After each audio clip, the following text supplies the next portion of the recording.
obrigado a todos, bom dia. Inicialmente, eu gostaria de agradecer aí o convite dos sindicatos e dos conselhos de engenharia, em especial do Marco Túlio, com quem eu convivo há alguns anos. Eu preparei uma fala, e eu vou me conter nos 20 minutos, que eu ia tratar de 3 dimensões: crise global, a posição relativa do Brasil e caminhos para a busca de um projeto de nação, de uma maneira concreta. Eu tenho procurado, ao longo da minha vida, combinar 2 coisas. Eu sou um acadêmico, milito na vida acadêmica há quase 50 anos, então eu tento combinar a dialética da análise, tá certo? E, de certa forma, um certo cartesianismo da ação. Nós temos que discutir os problemas, identificá-los, mas nós temos que politizá-los e partir imediatamente para a busca de caminhos de ação. Senão a gente fica no nível do discurso e não consegue implementar. Eu apenas vou mostrar rapidamente, eu não vou ter dados, texto na tela, apenas algumas figuras. Podia passar a primeira, por favor? Isso aí a primeira, anterior. Exatamente. Isso aí é uma figura de como é que está representado o mundo e a posição relativa do Brasil aí na América Latina. Isso é do ponto de vista da escala geográfica do mundo. Passa a próxima, por favor. Isso aí, a próxima, seria a escala do poder econômico, como estaria representado pelo peso dos PIBs. Vocês veem que a África desaparece e o Brasil se amíngua, está os Estados Unidos gigantesco, a Europa e a Ásia, que está em franca expansão. E poderia passar a próxima, por favor? Tá certo? Essa seria uma escala do mundo segundo o tamanho populacional. Vocês veem a dimensão da Ásia. Essas variáveis são importantes para nós discutirmos a geopolítica do mundo. O território conta, força econômica conta e população também contam. Tá certo? Então, isso é apenas para caracterizar um pouco essa geografia mundial por 3 dimensões.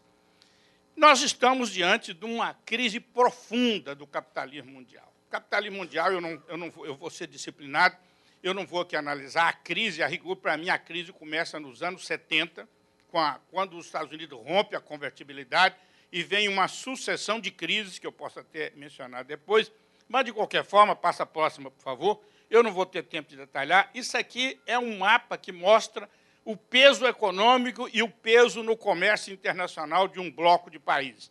Eu não vou detalhar ali, mas 13% da área, que são compostas pela Europa Ocidental, Estados Unidos e Japão, tem 13% da área, 12% da população, 78% do PIB e 64% das exportações. Então, isso mostra a força econômica, tá certo?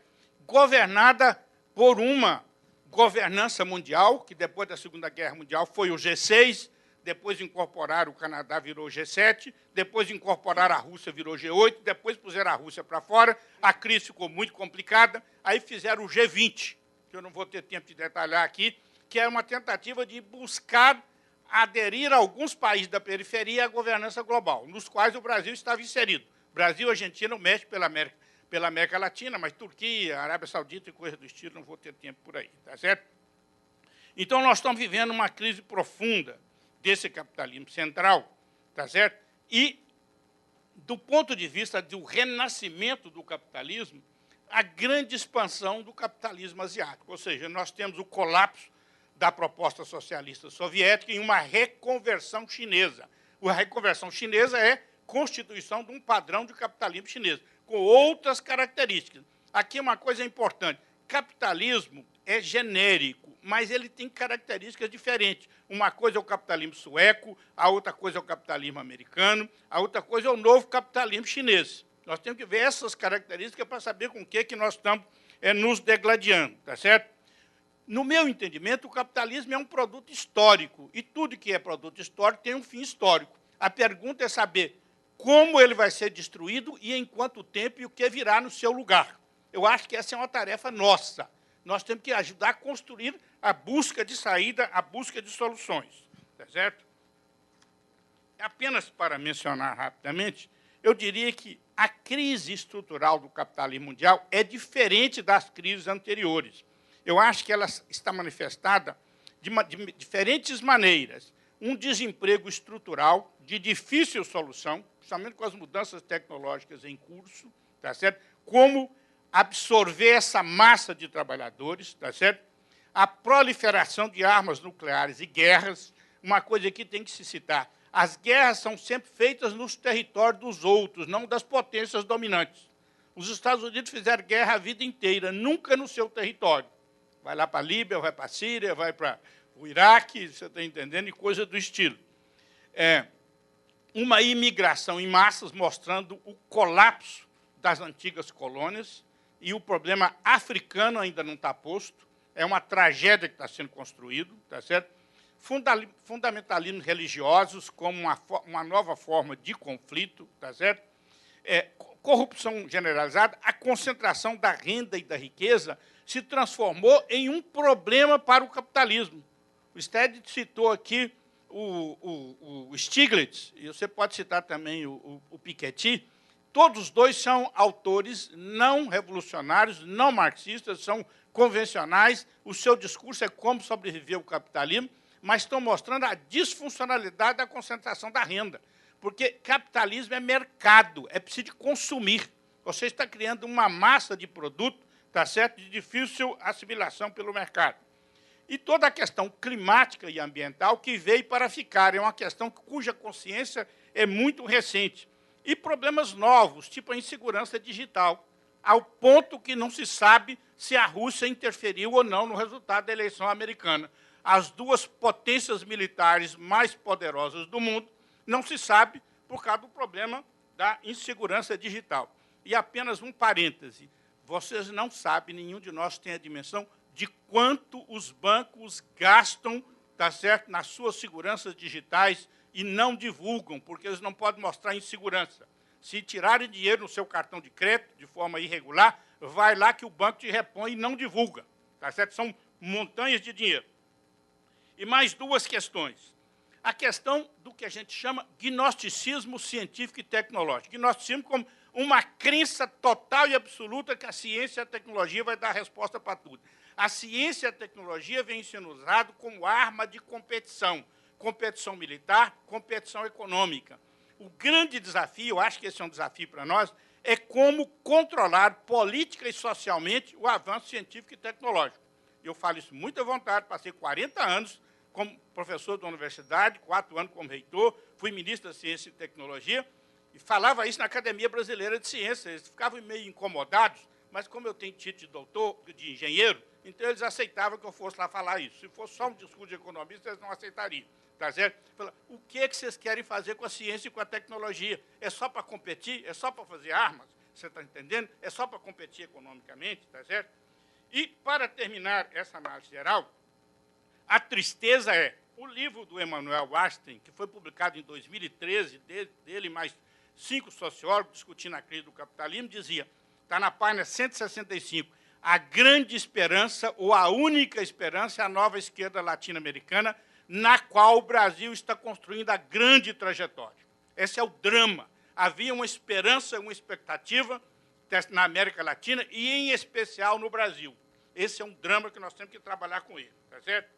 Então, a minha perspectiva é o seguinte. A pergunta é, quando o capitalismo será destruído, o que virá no lugar dele? Tá certo? O meu paradigma de sociedade seria uma sociedade que fosse capaz de combinar bem-estar material, eu não falei em crescimento, você está entendendo? Porque o crescimento pelo crescimento não dá resultado, isso não é desenvolvimento. Justiça social, sustentabilidade ambiental e soberania dos povos. Está certo que há a soberania nacional por aí. Como construir isso, eu acho que é o grande desafio. O socialismo formal fracassou. Está certo? O futuro está politicamente indeterminado. Está certo? O Ocidente industrializado está enfrentando o desafio asiático e está numa luta pela reindustrialização. Não sei se vão ter sucesso. Tem o grande programa da Manufacturing americano, a indústria 4.0 na Alemanha, a catapulta na Inglaterra, o Factory for the Future na União Europeia, todos eles tentando enfrentar o desafio da competição chinesa ou da competição asiática, porque agora é mais amplo. porque a Índia também está numa corrida econômica acelerada, mas a Coreia, Singapura, Taiwan e coisa do estilo. Então, diante desse quadro, podia passar rapidamente aí as próximas, que eu não vou... Só volta uma. Volta uma. Aí é o seguinte, o ranking das exportações de manufatura. Observem que a China estava em 6º lugar, agora já está em 1º lugar entre 2010 e 2015. O próximo, por favor. Ranking da produção manufatureira mundial. Tá certo? O Brasil, a China nem aparecia no ano 2000, é problema de estatística, o Brasil estava em 11º lugar. No ano 2015, a China já está em 1º lugar, tá certo? Observam a posição da Coreia do Sul, da Índia, etc., mostrando. O Brasil caiu para 13, para a 13ª posição, e seguramente já devemos estar na 15ª posição. Eu tenho os dados relativos que mostram isso. Passa a próxima, por favor. Participação da indústria de transformação no PIB, que é um indicador, nós estamos em renda média. Vocês vejam que a China está com 35%, os outros países industrializados estão com média de 20%, o Brasil ali ainda está com 12%, mas as nossas estimativas é que está a menos de 11%. Ou seja, um país de renda média, a nossa indústria foi para a sucata. Você está entendendo? E nós estamos num processo de desindustrialização e de desnacionalização. Entre 2003 e 2013, a participação do componente importado na demanda industrial interna subiu de 13% para 26%. Tá certo? Se você desagrega, e eu tenho os dados aqui, mas não tem tempo de mostrar, você vai ver que os setores mais sofisticados tecnologicamente é os que mais estão perdendo. Então, esse eu acho que é um problema grave para o Brasil, como que nós vamos realmente sustentar a nossa indústria. O Brasil tem 6% da área geográfica, 3% da população, 2% do PIB e menos de 1% das exportações. Tá certo? Os 3 fundamentos históricos da desigualdade brasileira, que eu vou mencionar aqui, porque eles são base no que eu vou anunciar como proposta: a escravidão, cuja herança está aí até hoje, a agricultura o agricultor sem terra, que volta lá na Lei de Terra de 1850, tá certo? E que hoje ganha outra dimensão, que o problema fundiário hoje tem uma dimensão urbana dramática, tá certo? Você não tem acesso à terra na cidade, e um Estado patrimonialista e cartorial. Eu acho que a tragédia brasileira está enraizada nesses 3 fenômenos: escravidão, agricultor sem terra e Estado patrimonialista e cartorial. Tá certo? O problema fundiário, inclusive, para mim, ganhou uma outra dimensão, que é a dimensão urbana. Essa tragédia, eu vou mostrar para vocês aqui 2 gráficos, que é a segmentação social dentro da cidade. Tá certo? Nós tivemos um grande avanço de melhoria da renda e das condições sociais nas últimas décadas, mas estamos num processo de recuo acelerado, porque o pior salário é o salário zero. 14 milhões de desempregados. Isso é uma tragédia, isso é um drama, tá certo? O processo de desindustrialização, como eu já falei. E uma coisa grave, a debilidade do Departamento Produtor de Bens de Produção. Não tem condições de ter autonomia produtiva e autonomia tecnológica se você não consegue produzir os bens de produção, a indústria de bens de capital. E essa também foi para o ralo no Brasil, tá certo?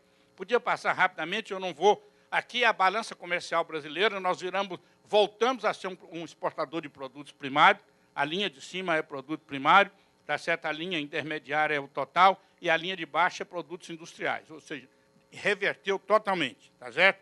Então, isso é grave. Pode passar as próximas, que eu vou apenas para ilustrar. Isso aí é a nossa posição científica no ranking mundial. Eu vou levantar aqui só para mostrar. São 3 indicadores: gasto com ciência e tecnologia, tá certo? Posição do gasto com ciência e tecnologia em relação ao PIB e número de pesquisadores pela população. Veja a posição que o Brasil está. Até perdi o Brasil, está aqui, ó. Tá certo? Olha lá. Tá certo? Então, nós estamos diante... Essa é a corrida do esforço científico e tecnológico capitalista. Mas, de qualquer forma, para nós inserirmos no mundo, não podemos desconhecer. Quantos minutos me faltam? Tá bom. Então, eu vou agora às minhas propostas concretas. Quais os caminhos? Nós somos um país urbano. Passa aí, por favor. É o 6º contra TF, não vou explorar para onde é que a tecnologia está indo. Passa a próxima.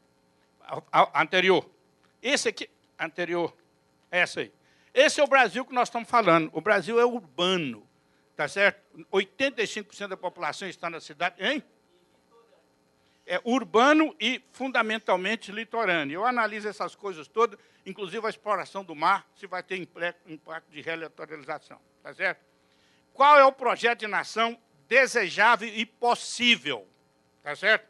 Qual é o projeto de sociedade que nós queremos? Eu acho que a gente tem que discutir isso. O que é possível construir? Os paradigmas de sociedade estavam aí, estão superados. A sociedade capitalista só gera desigualdade, tá certo? E a proposta do socialismo real não deu os resultados que se esperava. Eu acho que a história não anda para trás. Nós temos que criar um paradigma de sociedade nova, tá certo? Por isso que eu acho que é dramático o fato do Brasil ter perdido o projeto que estava tentando construir. Nós temos que definir as agendas. A agenda inclui e exclui. Quando você coloca na agenda, você está incluindo. Quando você não coloca, você está excluindo. Então, é muito importante definir o que é agenda, tá certo? Terceiro, é o imperativo de fazer planejamento.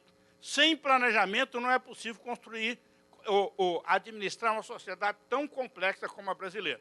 Planejamento tem que ter objetivos, planejamento tem que ser visto como um processo, não é algo estagnado, ele tem que ser revisto a cada momento.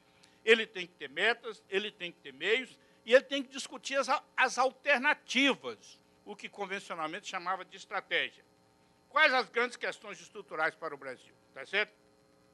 A primeira questão, eu estou inteiramente de acordo, é como planejar e reestruturar o Estado. Tá certo? Que Estado? Sem um Estado democrático não é possível. Tem que discutir a questão tributária. Um sistema tributário que tem que ser progressivo e não regressivo, como é o brasileiro. Isso passa também pela questão do pacto federativo. Você está entendendo? Temos que discutir a institucionalidade pública. Eu estou muito agoniado com o poder que algumas instituições estão assumindo nesse momento. Eu não sei o que será daqui a pouco o poder da Polícia Federal ou do Ministério Público. Cada um de nós que foi dirigente sabe o que é ter um procurador na cola. Você está entendendo? Te dizendo o que você tem que fazer. Qual é a estrutura salarial dos servidores? Eu vou fazer uma coisa aqui, talvez atípica.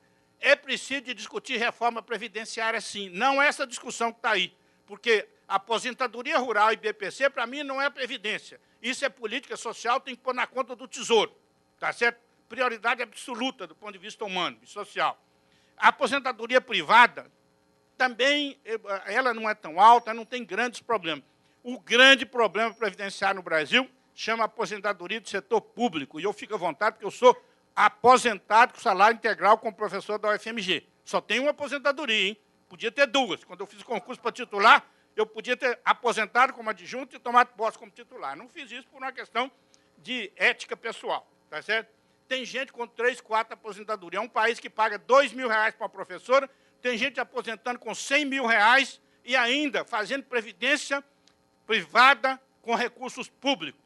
Nós temos que discutir isso, vamos ter que ter coragem de discutir isso. Vamos separar essa discussão da previdência, o que é política social, o que é previdência privada, e nós temos, ao discutir o Estado, tem que discutir essas questões. Não é possível, tem gente que tem aí 2, 3 pensões. Isso existe no Brasil, tá certo? Me falaram, inclusive, uma coisa que eu não acreditei, eles falaram comigo que podiam provar, que um senhor desquitou da mulher para a mulher casar com o sogro, para ficar com a pensão vitalícia. Eu falei, eu não posso acreditar nisso, não, pois tem nome e endereço. Você está entendendo?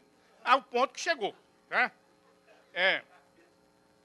Então, eu acho que a gente tem que ter coragem de discutir essa questão. Como é que nós vamos fazer com ela? Não isso que está sendo feito aí, tá certo?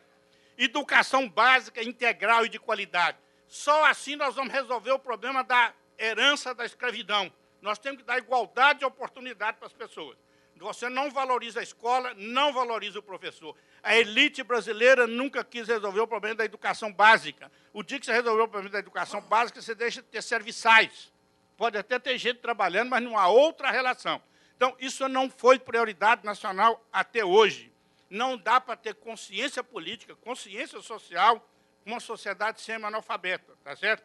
Temos que valorizar a escola, valorizar o professor e ver a escola como um elemento social central, tá certo? Então, acho que esse é reformar o Estado, educação básica de qualidade, o problema habitacional e de mobilidade urbana. Podia passar rapidamente aí para mim? Essa aí, ó. Isso aqui eu fiz para todas as capitais brasileiras. Passa anterior. Essa. Isso aí, você passou 2. Aí. Isso aí é a segmentação territorial pela renda. Dá umas 20 vezes a renda média da periferia em relação ao centro. E é média. Isso aí é a cidade que nós temos. Uma sociedade segmentada territorialmente do ponto de vista de renda e do ponto de vista da educação. Passa a próxima. Aí, a educação, outra segmentação. Eu tenho isso para todas as capitais brasileiras, e dado confiável, tá certo? Então, essa é a cidade que nós construímos, essa tragédia, tá certo? O uso social da terra, até que está no estatuto da cidade, mas nunca foi utilizado. A cidade virou um drama. Um país de 8 milhões e 500 mil quilômetros quadrados, que a pessoa não tem acesso a um lote para fazer uma casa. Isso é um drama. O problema começou lá no rural, que não fez reforma agrária, e agora virou um problema fundiário urbano, com uma dimensão dramática. A pobreza hoje virou um problema urbano dramático, tá certo? Infraestrutura de mobilidade, a tragédia do automóvel que o capitalismo construiu. Ninguém sabe o que vai ser feito com o automóvel. Esse negócio de botar automático, elétrico, etc., são paliativos que não vai resolver, e o mundo inteiro se engalfinhou nisso, tá certo? Um reordenamento do território, nós temos que planejar o território brasileiro, tá certo? Eu, inclusive, podia passar a próxima, por favor, eu não tenho tempo. Essa é a proposta do Brasil Policêntrico, que foi o trabalho que nós estruturamos, pensar a cidade como estruturadora do território. Num projeto de nação, nós temos que pensar o território brasileiro, tá certo? Que era essa a ideia. E alguns países fizeram. Você pega a estrutura urbana da Alemanha, pega da França, que foi feito planejadamente, as metrópoles de equilíbrio, e os chineses estão tentando evitar a biga tragédia urbana. Eles têm outros problemas, que é exatamente um planejamento territorial. No caso chinês, apesar de tudo, eles ainda têm o controle da terra. A terra ainda é controle do Estado, tá certo? Na China, de maneira que você não constrói favela, como estamos construídos aqui, porque é administrado, tem controle do Estado, tá certo? A infraestrutura econômica e social como base para a coesão territorial, coesão econômica, coesão social e coesão política. Infraestrutura não pode ser feita pela lógica do mercado. O que o mercado quer, você faz. Tem que ter intencionalidade e tem que articular a conectividade da cidade com o território e com a população. Ciência e tecnologia como base para o desenvolvimento. Todos os indicadores mostram o fraco apoio à ciência e tecnologia no Brasil. E mais ainda, quando eu estava no Ministério, a gente fez a proposta das plataformas de conhecimento, que era como combinar política científica com política pública com sistema produtivo, como articular isso. Isso não é fácil. No discurso é muito bonito, na prática é extremamente difícil de ser feito. Mais 3 pontos para terminar. A questão da Amazônia verde. Como é que o Brasil vai tratar a Amazônia? Não só a Amazônia brasileira, como a Amazônia sul-americana. A Amazônia, eu aqui sigo a linha da professora Berta Beck, que inclusive já morreu, infelizmente, que a Amazônia precisa de uma revolução técnico-científica para identificar um outro padrão produtivo para aproveitar a biodiversidade sem destruí-la. O mundo não sabe como fazer isso. A Amazônia é sul-americana. Ou o Brasil põe esforço de ciência aí ou não tem solução. Segundo, a Amazônia Azul. O que nós vamos fazer com a nossa plataforma? O avanço científico pode nos indicar vários potenciais de exploração da plataforma e nós temos que pensar sobre isso. O Brasil já tem alguns recursos, inclusive um navio de pesquisa que foi comprado pela Associação do Ministério de Ciência e Tecnologia, Ministério da Marinha, Vale do Rio Doce e Petrobras. Está aí na costa brasileira, que pode fazer pesquisa para ver o nosso potencial. E a integração com a América do Sul. O Brasil tem que discutir isso. Não dá para não discutir, não dá para ficar de costa para a América do Sul.